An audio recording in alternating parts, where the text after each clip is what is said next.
नमस्कार दर्शक बंधु मु स्वागत करछि ओडिया वैद्य टीवी यूट्यूब चैनल को। तो आज होछि 2 मई 2026 शनिवार। तो चलंतु जानबा आज दिन टॉप न्यूज अपडेट देश विदेश रु आरंभ करी ओडिसा रो समस्त प्रकार गुरुत्वपूर्ण खबर आपण माने जानि परिबे। सेति पई आपण को अनुरोध वीडियो को शेष पर्यंत निश्चय देखिबे, चैनल को सब्सक्राइब करिवे, वीडियो को लाइक करिवे एवं सांगमान को मध्ये बहु मात्रा शेयर करिवे, जहा फल जे कोनसी लेटेस्ट सठिक सूचना आपण माने हम चैनल माध्यम सर होते पाई परिबे।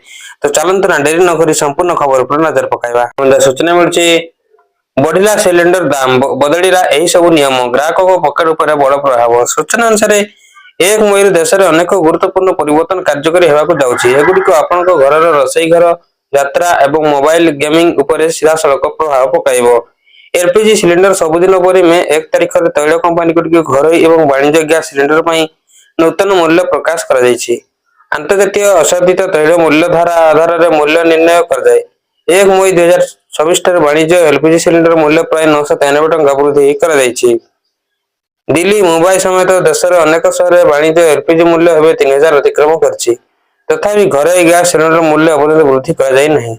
आज ठारू 19 किलोग्राम रो वाणिज्य सिलिंडर मूल्य 993 टंका वृद्धि कर जायछि। आज ठारू दिल्ली रे 19 किलोग्राम रो सिलिंडर 3071 टंका 50 पैसा रे उपलब्ध हबो। तथापि घरोई सिलिंडर पूर्व मूल्य रे रहइबो, सानकर मूल्य अपरिवर्तित रहिछि। एबे जे परवर्ती खबर तमंजा सूचना मिलछि प्रबल वर्षिला सबु धई देला राति सारा टीन सिटी रे प्रबल वर्षा। सूचना अनुसार राति सारा टीन सिटी रे काल बैसाखी रो तांडव। टीन सिटी सह ओडिसा रे विभिन्न अंचल रे काल बैसाखी भयंकर रूप धारण करिवो, जनजीवन को अस्तव्यस्त करि दैछि। प्रबल पवन वर्षा और बिजुली घड़घड़ी सह अनेक अंचल जलमग्न होउछि। नीलाद्रि बिहार समरनाथ बस्ती रे वज्रपात घटी गोटे घर छपर उड़ी जाइथिला। एही घटना रे गोटे परिवार 3 जन गुरुतर आहत होइथिया बेले स्थानीय लोके सानक उद्धार करी कैपिटल हॉस्पिटल रे भर्ती करथिले। तापर सेमानकर अवस्था संकटपूर्ण बार कटक स्थानांतर करा जाइछि। एबे जे परवर्ती खबर वर्तमान सूचना मिलछि सारा राज्य में काल बैसाखी तांडव सतर्क रहा परामर्श देछि पाणीपाग विभाग। सूचना अनुसार राज्य में अनेक जिले में काल बैसाखी तांडव, विभिन्न स्थान में उड़िला घर घर छपर, भांगिला विद्युत खुंट। कटक सतरी चौरा छकरे काल बैसाखी प्रभाव में 30 फुट हाउडिंग भुशुड़ी पड़ी। बांकी अंचल प्रबल झड़ तोफान और वर्षा प्रभाव में भांगिला बड़ गछ, रास्ता पर गछ पड़ी यातायात ठप हो जाइए। रामचंद्रपुर कलापथ रास्ता को दुई पटर गाड़ी गुडी को अटकी रही। बांकी अग्निशम विभाग गछ काटी रास्ता सफाई करुछंती। सेहीपरि अनुगुल रे काल बैसाखी तांडव रही। वर्षा और झड़े सहर रे विभिन्न स्थान रे बड़ बड़ गछ भांगी पड़ी रास्ता ब्लॉक होइछि। 55 नंबर जातीय राजपथ रे यातायात ठप। स्थानीय लोक माने और यात्रिक सह जब गछ काटी रास्ता सफाई करछंती। एबे जे परवर्ती खबर तमन सूचना मिलछि मे 2 रे मैट्रिक रिजल्ट अपराह्न 4 रे प्रकाश पाइबो। सूचना अनुसार मे 2 रे प्रकाश पाइबो मैट्रिक परीक्षा फल। मध्य अपर स्कूल परीक्षा फल भी प्रकाश हबो। मे 2 अपराह्न 4 रे प्रकाश पाइबो मैट्रिक रिजल्ट। bsc.odisha.nic.in रे रिजल्ट उपलब्ध हबो। बोर्ड पक्ष सूचना दिया जायछि। वर्तमान सदा मौखिक भाव सूचना दिया जायथिबा बेले प्रेस रिलीज जरिया रे एही सूचना दैछि बीएससी। अपराह्न 4 रे अनुष्ठान भावे रिजल्ट प्रकाश पाइबो, किंतु संध्या 6टा परठार परीक्षार्थी माने वेबसाइट रे तांकर फलाफल देखि परिबे।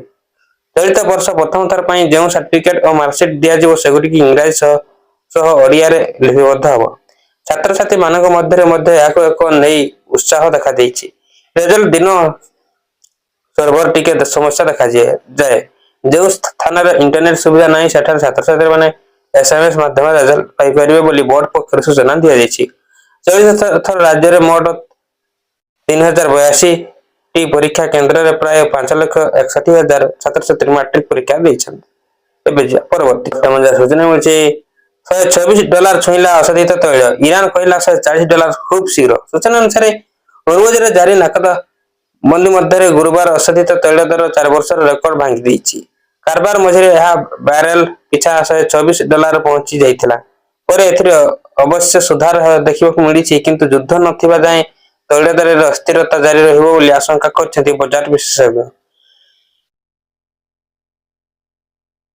तैल दर $126 छुइबा परे ईरान प्रतिक्रिया प्रकाश करछि, कहिछि जे अमेरिका नाकाबंदी यार तेल उत्पादन पर कोनोसी प्रभाव पकाई परिबो नाही, बरं दर बढ़िला। ईरान आहुरी प्रकाश करछि जे वायरल पिछा असाधित तैल खूब शीघ्र $40 पहुंची। ଏବେ ଯିବା ପରବର୍ତ୍ତୀ ଖବର। ବର୍ତ୍ତମାନ ଯାହା ସୂଚନା ମିଳିଛି ଓଡିଶାକୁ ମାଡି ଆସିଲା 750 କିଲୋମିଟର ଯାଇ ବିଶାଳ ମେଘମାଳା। ସୂଚନା ଅନୁସାରେ କୁଆଡେ କିଛି ନଥିଲା ଦିନର ଖରାଟିଆ ପାଗ ସନ୍ଧ୍ୟା ସନ୍ଧ୍ୟା ବେଳକୁ ମାଡି ଆସିଲା କଳାହାଣ୍ଡିଆ ମେଘ। ଘଣ୍ଟାଏରୁ ଅଧିକ ସମୟ ଧରି ନିର୍ଧୁମ ବର୍ଷିଲା। କମିଗଲା ସିନା ପୁଣି ରାତିକୁ ଆସିଲା ଝଡ଼ ବର୍ଷା। ଏହାର କାରଣ ଥିଲା ଓଡିଶାକୁ ଆସିଥିଲା ବିଶାଳ ବାରିବାହା। ଦକ୍ଷିଣ ଓଡିଶାରେ ବିହାର ପର୍ଯ୍ୟନ୍ତ 750 କିଲୋମିଟର ଲମ୍ବା ମେଘ ବଳୟ ଉପକୂଳ ଆଡକୁ ମାଡି ଆସିଥିଲା। ପ୍ରଥମେ ଆଭ୍ୟନ୍ତରୀଣ ଓଡିଶା ପଶ୍ଚିମରେ ପ୍ରକୋପ ଦେଖାଇଥିଲା, ପରେ ଉତ୍ତର ଓଡିଶା ସମଗ୍ର ଉପକୂଳକୁ ପ୍ରଭାବିତ କରିଥିଲା। ରାତି ସାରା ଝଡ଼ ବର୍ଷା ସହ ବିଜୁଳି ଘଡଘଡି ଲାଗି ରହିଥିଲା। ପାଣିପାଗ ବିଭାଗ ପୂର୍ବାନୁମାନ ଅନୁଯାୟୀ କାଳବୈଶାଖୀ ଯୋଗୁଁ ବର୍ତ୍ତମାନ ଓଡିଶାରେ ଗ୍ରୀଷ୍ମ ପ୍ରଭାବ ରହିବନି। ଆସନ୍ତା 2 ଦିନ ପର୍ଯ୍ୟନ୍ତ ଉପକୂଳ ପାର୍ଶ୍ୱବର୍ତ୍ତୀ ଜିଲ୍ଲାଗୁଡିକରେ ଗରମ ସହ ଗୁଳୁଗୁଳି ଆଶ୍ୱସ୍ତି ମିଳିବ, ଯାହାକି ପରବର୍ତ୍ତୀ 5 ରୁ 6 ଦିନ ପର୍ଯ୍ୟନ୍ତ ଅପରିବର୍ତ୍ତିତ ରହିବାର ସମ୍ଭାବନା ରହିଛି। ଏବେ ସୂଚନା ମିଳିଛି ଆଇଆଇଏମସିରେ ଓଡିଆ ପିଜି ଡିପ୍ଲୋମା ଆବେଦନ ଅବଧି ବୃଦ୍ଧି। ସୂଚନା ଅନୁସାରେ ଢେଙ୍କାନାଳ ସ୍ଥିତ ଭାରତୀୟ ଜନସଞ୍ଚାର ସଂସ୍ଥାନ ଆଇଆଇଏମସି ପକ୍ଷରୁ ଓଡିଆ ସାମ୍ବାଦିକତାର ସ୍ନାତକୋତ୍ତର ଡିପ୍ଲୋମା କୋର୍ସରେ ନାମଲେଖା ପାଇଁ ଆବେଦନ ପତ୍ର ଦାଖଲ ଶେଷ ତାରିଖ ବୃଦ୍ଧି କରାଯାଇଛି। ପୂର୍ବରୁ ଏହି ଶେଷ ତାରିଖ 30 ଏପ୍ରିଲ 2024 ବେଳେ ବର୍ତ୍ତମାନ 9 ମେ 2026 ପର୍ଯ୍ୟନ୍ତ ବଢାଯାଇଛି। ଇଚ୍ଛୁକ ଓ ଯୋଗ୍ୟ ପ୍ରାର୍ଥୀମାନେ ବର୍ଦ୍ଧିତ ସମୟସୀମା ମଧ୍ୟରେ ଆବେଦନ କରିପାରିବେ। ପୂର୍ବରୁ ଘୋଷିତ କାର୍ଯ୍ୟସୂଚୀ ଅନୁଯାୟୀ ପ୍ରବେଶିକା ପରୀକ୍ଷା ଓ ସାକ୍ଷାତକାର 11 ମେ 2026 ସୋମବାର ଦିନ ଆୟୋଜିତ ହେବ। ଯେଉଁ ପ୍ରାର୍ଥୀମାନେ ଏପର୍ଯ୍ୟନ୍ତ ଆବେଦନ କରିନାହାନ୍ତି ସେମାନଙ୍କୁ ଏହି ସମୟ ବୃଦ୍ଧିର ସୁଯୋଗ ନେଇ ନିର୍ଦ୍ଧାରିତ ସମୟସୀମା ମଧ୍ୟରେ ଆବେଦନ ସମ୍ପୂର୍ଣ୍ଣ କରିବାକୁ ଅନୁରୋଧ କରାଯାଉଛି। ଏବେ ଯିବା ପରବର୍ତ୍ତୀ ଖବର। ବର୍ତ୍ତମାନ ଯାହା ସୂଚନା ମିଳୁଛି ମାଟ୍ରିକ ପିଲାଙ୍କ ପାଇଁ ବଡ ଖବର। ଇତିହାସ ରଚିବାକୁ ଯାଉଛି ବୋର୍ଡ, ଏଣିକି ଓଡିଆ ଭାଷାରେ ମିଳିବ ସାର୍ଟିଫିକେଟ। ସୂଚନା ଅନୁସାରେ ମାତୃଭାଷା ଓଡିଆକୁ ନେଇ ମାଧ୍ୟମିକ ଶିକ୍ଷା ପରିଷଦ ବିଏସସି ପକ୍ଷରୁ ଏକ ବଡ ତଥା ଐତିହାସିକ ପଦକ୍ଷେପ ଗ୍ରହଣ କରାଯାଇଛି। ରାଜ୍ୟରେ ପ୍ରଥମ ଥର ପାଇଁ ଏଣିକି ବୋର୍ଡ ଦ୍ୱାରା ପ୍ରଦାନ କରାଯାଉଥିବା ସାର୍ଟିଫିକେଟ ବା ପ୍ରମାଣ ପତ୍ର କେବଳ ଇଂରାଜୀରେ ନୁହେଁ ବରଂ ନିଜ ମାତୃଭାଷାରେ ଓଡିଆରେ ମଧ୍ୟ ପ୍ରକାଶ ପାଇବ। ଏହି ଯୁଗାନ୍ତକାରୀ ନିଷ୍ପତ୍ତି ସମ୍ପର୍କରେ ସୂଚନା ଦେଇ ବିଏସସି ସଭାପତି ଶ୍ରୀକାନ୍ତ ରାୟ କହିଛନ୍ତି ଯେ ବୋର୍ଡ ପକ୍ଷରୁ ବାର୍ଷିକ ପରୀକ୍ଷା ସମସ୍ତ ସାର୍ଟିଫିକେଟ ଉଭୟ ଓଡିଆ ଏବଂ ଇଂରାଜୀ ଭାଷାରେ ପ୍ରଦାନ କରିବାକୁ ନିଷ୍ପତ୍ତି ନିଆଯାଇଛି। ଏହି ନୂଆ ପରିବର୍ତ୍ତନ ଦ୍ୱାରା ଓଡିଶା ଭାଷାର ପ୍ରଚାର ପ୍ରସାର ହେବା ସହିତ ରାଜ୍ୟର ଲକ୍ଷ ଲକ୍ଷ ଛାତ୍ରଛାତ୍ରୀ ଓ ସେମାନଙ୍କ ଅଭିଭାବକମାନେ ବେଶ ଉପକୃତ ହୋଇପାରିବେ। ବୋର୍ଡ ପକ୍ଷରୁ ଦେଇଥିବା ସୂଚନା ଅନୁଯାୟୀ ଆସନ୍ତା ମେ 2 ତାରିଖ 2026 ମସିହାରେ ବାର୍ଷିକ ହାଇସ୍କୁଲ ସାର୍ଟିଫିକେଟ ବା ମାଟ୍ରିକ ପରୀକ୍ଷା ଫଳାଫଳ ଘୋଷଣା କରାଯିବ।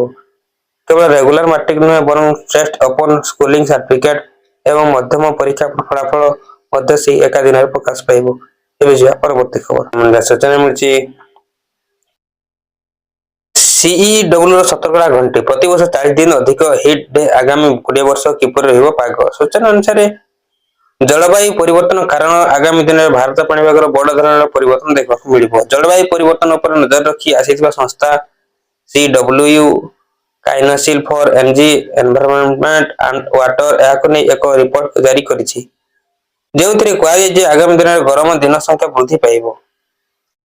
ରିପୋର୍ଟ ଅନୁସାରେ ଆସନ୍ତା 20 ବର୍ଷରେ ପ୍ରତିବର୍ଷ 15 ରୁ 20 ଦିନ ଅତିରିକ୍ତ ଏଭଳି ଦିନ ରହିବ ଯାହାର ତାପମାତ୍ରା ସ୍ୱାଭାବିକ ଠାରୁ ଅଧିକ ରହିବ। ଗରମ ଦିନ ସଂଖ୍ୟା ବୃଦ୍ଧି ପାଇବା ଯୋଗୁଁ ତାହାର ପ୍ରଭାବ ମଣିଷର ଶରୀର ଉପରେ ପଡିବ। ଏଥିସହ ଦେଶ 282 ଡାଟା ସେଣ୍ଟର ଖର୍ଚ୍ଚ ବି ବଢିବ। ତାର କାରଣ ହେଉଛି ଏହି ସେଣ୍ଟରକୁ ଥଣ୍ଡା ରଖିବା ପାଇଁ ପାଣିର ଆବଶ୍ୟକତା ପଡିବ। ଏବେ ଯିବା ପରବର୍ତ୍ତୀ ଖବର। ସୂଚନା ମିଳିଛି ଟ୍ରେନରେ ବିନା ବୁକିଂରେ ପାଳିତ ପଶୁଙ୍କୁ ନେଲେ ଦେବାକୁ ପଡିବ 6 ଗୁଣା ଜରିମାନା। ସୂଚନା ଅନୁସାରେ ରେଳ ପ୍ରଶାସନ ଟ୍ରେନ ପଶୁ ଏବଂ ପକ୍ଷୀ ପରିବହନ ସମ୍ପର୍କରେ କଡା ନିର୍ଦ୍ଦେଶନାବଳୀ ଜାରି କରିଛି। ଉପଯୁକ୍ତ ବୁକିଂ ଏବଂ ଆବଶ୍ୟକୀୟ କାଗଜପତ୍ର ବିନା ପାଳିତ ପଶୁପକ୍ଷୀ ନେଇ ଯାଉଥିବା ଯାତ୍ରୀମାନଙ୍କ ବିରୋଧରେ ଆଇନଗତ କାର୍ଯ୍ୟାନୁଷ୍ଠାନ ଗ୍ରହଣ କରାଯିବ ଏବଂ ଭଡାର 6 ଗୁଣ ପର୍ଯ୍ୟନ୍ତ ଜରିମାନା ଲାଗୁ ହୋଇପାରେ। ଉତ୍ତର ପଶ୍ଚିମ ରେଳବାଇରେ ଯୋଧପୁର ଡିଭିଜନ ବରିଷ୍ଠ ଡିସିଏମ ହିତେଶ ଯାଦବ କହିଛନ୍ତି ଯେ ଭାରତୀୟ ରେଳବାଇ ଟ୍ରେନର ପଶୁ ଏବଂ ପକ୍ଷୀ ପରିବହନ ପାଇଁ ସ୍ପଷ୍ଟ ନିର୍ଦ୍ଦେଶନାବଳୀ ସ୍ଥାପନ କରିଛି, ଯାହାକୁ ଯାତ୍ରୀମାନେ ପାଳନ କରିବାକୁ ବାଧ୍ୟ। ସେ ଆହୁରି ମଧ୍ୟ କହିଛନ୍ତି ଯେ କେବଳ ପ୍ରଥମ ଏସି କିମ୍ବା ପ୍ରଥମ ଶ୍ରେଣୀର ପାଳିତ କୁକୁରମାନଙ୍କୁ ଟ୍ରେନର ଅନୁମତି ଦିଆଯାଇଛି। ଏବେ ଯିବା ପରବର୍ତ୍ତୀ ଖବର। ସୂଚନା ମିଳିଛି କୁମ୍ଭୀରମାନଙ୍କ ପ୍ରଜନନ ଋତୁ ଆଜିଠୁ 3 ମାସ ଯାଏଁ ଭିତରକନିକା ବନ୍ଦ। ସୂଚନା ଅନୁସାରେ ଆଜିଠୁ ଭିତରକନିକା ବନ୍ଦ। କୁମ୍ଭୀର ପ୍ରଜନନ ପାଇଁ ମେ 1 ତାରିଖରୁ ଜୁଲାଇ 31 ତାରିଖ ପର୍ଯ୍ୟନ୍ତ ବନ୍ଦ ରହିବ ଭିତରକନିକା ଜାତୀୟ ଉଦ୍ୟାନ। ଏହି ସମୟରେ ବଉଳା କୁମ୍ଭୀର ମାନେ ହିଂସ୍ର ହୋଇଥାନ୍ତି। ତେଣୁ ପର୍ଯ୍ୟଟକଙ୍କ ସୁରକ୍ଷାକୁ ଦୃଷ୍ଟିରେ ରଖି 3 ମାସ ପାଇଁ ଭିତରକନିକା ବନ୍ଦ ରଖାଯାଇଥିବା ରାଜନଗର ବନଖଣ୍ଡ ଅଧିକାରୀ ସୂଚନା ଦେଇଛନ୍ତି। ନଦୀକୂଳିଆ ଗ୍ରାମବାସୀଙ୍କୁ ନଦୀକୁ ଯିବାକୁ ବାରଣ କରିଛି ରାଜନଗର ବନ ବିଭାଗ। ଏହାର ମୁଖ୍ୟ କାରଣ ହେଲା ବଉଳା କୁମ୍ଭୀର ପ୍ରଜନନ ଋତୁ ଆରମ୍ଭ ହେତୁ ନଦୀ ଓ ନାଳମାନଙ୍କରେ କୁମ୍ଭୀରମାନେ ବସା ବାନ୍ଧି ଅଣ୍ଡା ଦେବେ। ସେମାନଙ୍କ ମିଳନ ପର୍ବ ଓ ଅଣ୍ଡା ଦେବା ପ୍ରକ୍ରିୟା ବାଧା ନ ଉପୁଜିବା ପାଇଁ ପର୍ଯ୍ୟଟକମାନଙ୍କ ପାଇଁ ଭିତରକନିକା ଜାତୀୟ ଉଦ୍ୟାନ ବନ୍ଦ ରହିବ। ଏବେ ଯିବା ପରବର୍ତ୍ତୀ ଖବର। ବର୍ତ୍ତମାନ ସୂଚନା ମିଳିଛି ଦୁଗ୍ଧ ଚାଷୀଙ୍କ ପାଇଁ ଖୁସି ଖବର। ଓମଫେଡ୍ ପକ୍ଷରୁ ଲିଟର ପିଛା 1 ଟଙ୍କା ବୃଦ୍ଧି। ସୂଚନା ଅନୁସାରେ ଓଡ଼ିଶାର ଦୁଗ୍ଧ ଚାଷୀମାନଙ୍କ ପାଇଁ ବଡ଼ ସ୍ୱସ୍ତି ଖବର। ଓଡ଼ିଶା ରାଜ୍ୟ ସହକାରୀ ଦୁଗ୍ଧ ଉତ୍ପାଦକ ସଂଘ ଓମଫେଡ୍ ଦୁଗ୍ଧ କ୍ରୟ ମୂଲ୍ୟରେ ଲିଟର ପିଛା 1 ଟଙ୍କା ବୃଦ୍ଧି ଘୋଷଣା କରିଛି। ନୂତନ ଦର ଆଜି ମେ 1 ତାରିଖ ଲାଗୁ ହୋଇଛି। ଏବେ ଚାଷୀମାନେ ପ୍ରତି ଲିଟରକୁ ଦୁଗ୍ଧ ପାଇଁ 39.05 ଟଙ୍କା ପାଇବେ, ଯାହା ପୂର୍ବରୁ 38.05 ଟଙ୍କା ଥିଲା। ଏବେ ଯିବା ପରବର୍ତ୍ତୀ ଖବର। ସୂଚନା ମିଳିଛି 2 ଭାଗ ହେବ କି ଆଫ୍ରିକା ମହାଦେଶ। ସୂଚନା ଅନୁସାରେ ଆମେ ଯେଉଁ ପୃଥିବୀରେ ବାସ କରୁଛୁ ତାହା ସ୍ଥିର ନୁହେଁ। ପାଦ ତଳରେ ମାଟି ଧୀରେ ଧୀରେ ଖସୁଛି। ବୈଜ୍ଞାନିକମାନେ ଏବେ ଏକ ଚମକାଇବା ଭଳି ତଥ୍ୟ ସାମ୍ନାକୁ ଆଣିଛନ୍ତି। ପୂର୍ବ ଆଫ୍ରିକାର ତୁକାନ ଗ୍ରିଫ୍ଟ, ଯାହା ମାନବ ସଭ୍ୟତାର ପୁରାତନ ଜୀବାଂଶ ପାଇଁ ପ୍ରସିଦ୍ଧ, ସେହି ଅଞ୍ଚଳରେ ଏକ ବଡ଼ ଭୌଗୋଳିକ ପରିବର୍ତ୍ତନ କେନ୍ଦ୍ରବିନ୍ଦୁ ପାଲଟିଛି। ପୂର୍ବ ଆଫ୍ରିକାରେ କେନିଆ ଓ ଇଥିଓପିଆରେ ପ୍ରାୟ 500 କିଲୋମିଟର ପର୍ଯ୍ୟନ୍ତ ବ୍ୟାପିଥିବା ଏହି ଟୁକାନା ଫାଟ ଏବେ ବିଶ୍ୱରେ ଭୂବିଜ୍ଞାନକାରୀ ନଜରରେ। ନିକଟରେ ନେଚର କମ୍ୟୁନିକେସନ ପତ୍ରିକାରେ ପ୍ରକାଶିତ ଏକ ଗବେଷଣା ଅନୁସାରେ ଏହି ଅଞ୍ଚଳରେ ଭୂ-ପରସ୍ତର ବା କ୍ରାଷ୍ଟ ଆଶାସିତ ଭାବେ ପତଳା ହୋଇଯାଇଛି। ଆଗକୁ 2 ଭାଗ ହେବ କି ଆଫ୍ରିକା ମହାଦେଶ। ପୂର୍ବ ଆଫ୍ରିକା ସୃଷ୍ଟି ହେଉଛି ନୂଆ ସମୁଦ୍ର ଆଫ୍ରିକୀୟ ଟେକ୍ଟୋନିକାଲ ପ୍ଲେଟ୍ ଏବେ ଆରବ ଓ ସାମିଲ ପ୍ଲେଟ୍ ଯାରୁ ଦୂରେଇ ଯାଇଛି। ବାର୍ଷିକ ପ୍ରାୟ 4 ରୁ 7 ମିଲିମିଟର ବେଗରେ ଏହି ପୃଥ୍ୱୀକରଣ ପ୍ରକ୍ରିୟା ଜାରି ରହିଛି, ଯାହା ଭୂବୈଜ୍ଞାନିକ ଦୃଷ୍ଟିକୋଣରୁ ଏକ ବିରାଟ ପରିବର୍ତ୍ତନ। ଏବେ ଯିବା ପରବର୍ତ୍ତୀ ଖବର।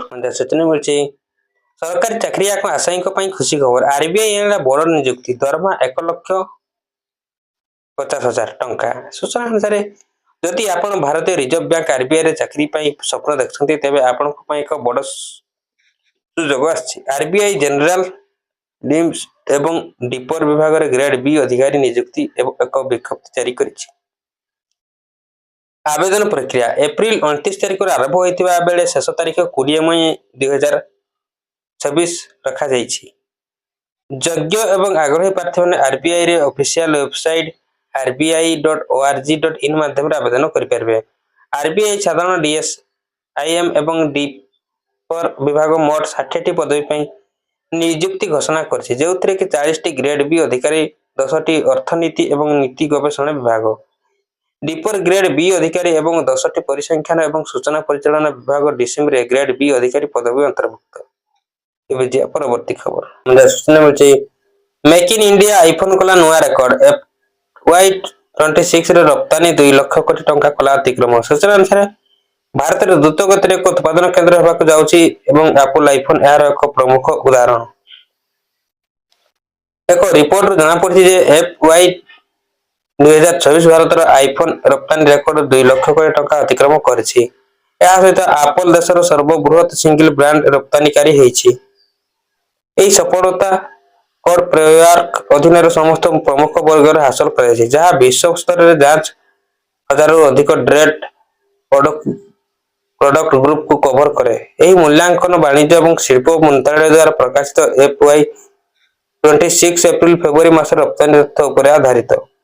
ରିପୋର୍ଟ ଅନୁଯାୟୀ ଆର୍ଥିକ ବର୍ଷ 2024 ପରେ ଭାରତର ମୋଟ ସ୍ମାର୍ଟଫୋନ ରପ୍ତାନି ପ୍ରାୟ 2.6 ଲକ୍ଷ କୋଟି $29.4 ବିଲିୟନ ହୋଇଥିଲା।